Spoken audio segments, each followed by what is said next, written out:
Bonjour à tous, nous sommes le projet numéro 23 intitulé Les Petits Oursins. Nous sommes 3 étudiants ambitieux à l'idée de changer le cours des choses. Bonjour, je m'appelle Clément Chassa, je suis en GCF1. Et moi, Florent Chabot, en GMO1. Et moi c'est Raphaël André Rosson, en GMO1 également. Notre projet consiste en la récolte de fonds destinés à l'association Les Oursins, Enfants des Trottoirs, qui a donc été créée en 1996 à Manille, aux Philippines, et qui est située dans cette ville.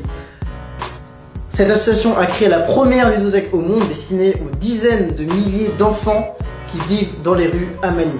L'archipel des Philippines est situé dans l'océan Pacifique et plus précisément au sud-est de la Chine. Depuis plus de 15 ans, les oursins apportent leur soutien auprès des enfants des rues et des bidonvilles, qui ne subissent pas seulement la faim et le manque d'hygiène, mais aussi le vol, la mendicité, les maladies, la violence physique et psychologique, la pédophilie et bien d'autres.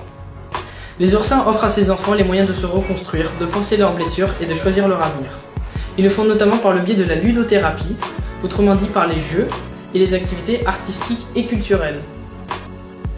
Nous avons fait 5 brocantes au marché. Nous y vendions des produits philippins tels que des bracelets et des baumes du tigre, et nous y vendions également des confitures. Nous avons récolté 496 €. Nous récupérions nos fruits chez Auchan de Ligueuil et Leclerc de Pérusson. Nous avons aussi pris des jouets invendus chez WDK Groupe Partenaire à un prix très avantageux, ce qui nous a permis d'organiser une pêche à la ligne.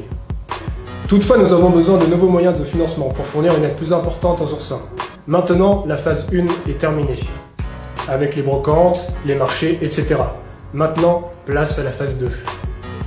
Nous avons contacté le tennis club des Rives de Sarthe, situé donc au Mans, afin d'organiser un tournoi de tennis qui soit payant, qui se jouerait en solo ou par équipe et qui serait convivial pour les participants, avec à la fin une buvette et un apéritif. Nous voudrions intervenir dans une école afin de réaliser une campagne de sensibilisation envers les plus jeunes, afin de leur faire connaître notre but, notre enjeu et la raison pour laquelle nous nous battons, et enfin notre association. Nous réaliserons enfin une collecte de jouets, de dons en nature et aussi de fournitures afin de les envoyer aux Philippines pour que les enfants puissent en profiter.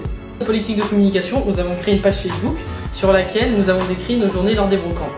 L'objectif est que nos partenaires aient un suivi de nos activités. Grâce aux réseaux sociaux, nous avons pu organiser une collecte de pots de confiture.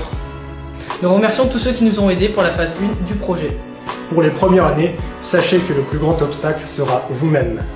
Sachez aussi, sachez enfants, mais sachez également que notre projet est à reprendre, alors surtout, n'hésitez pas!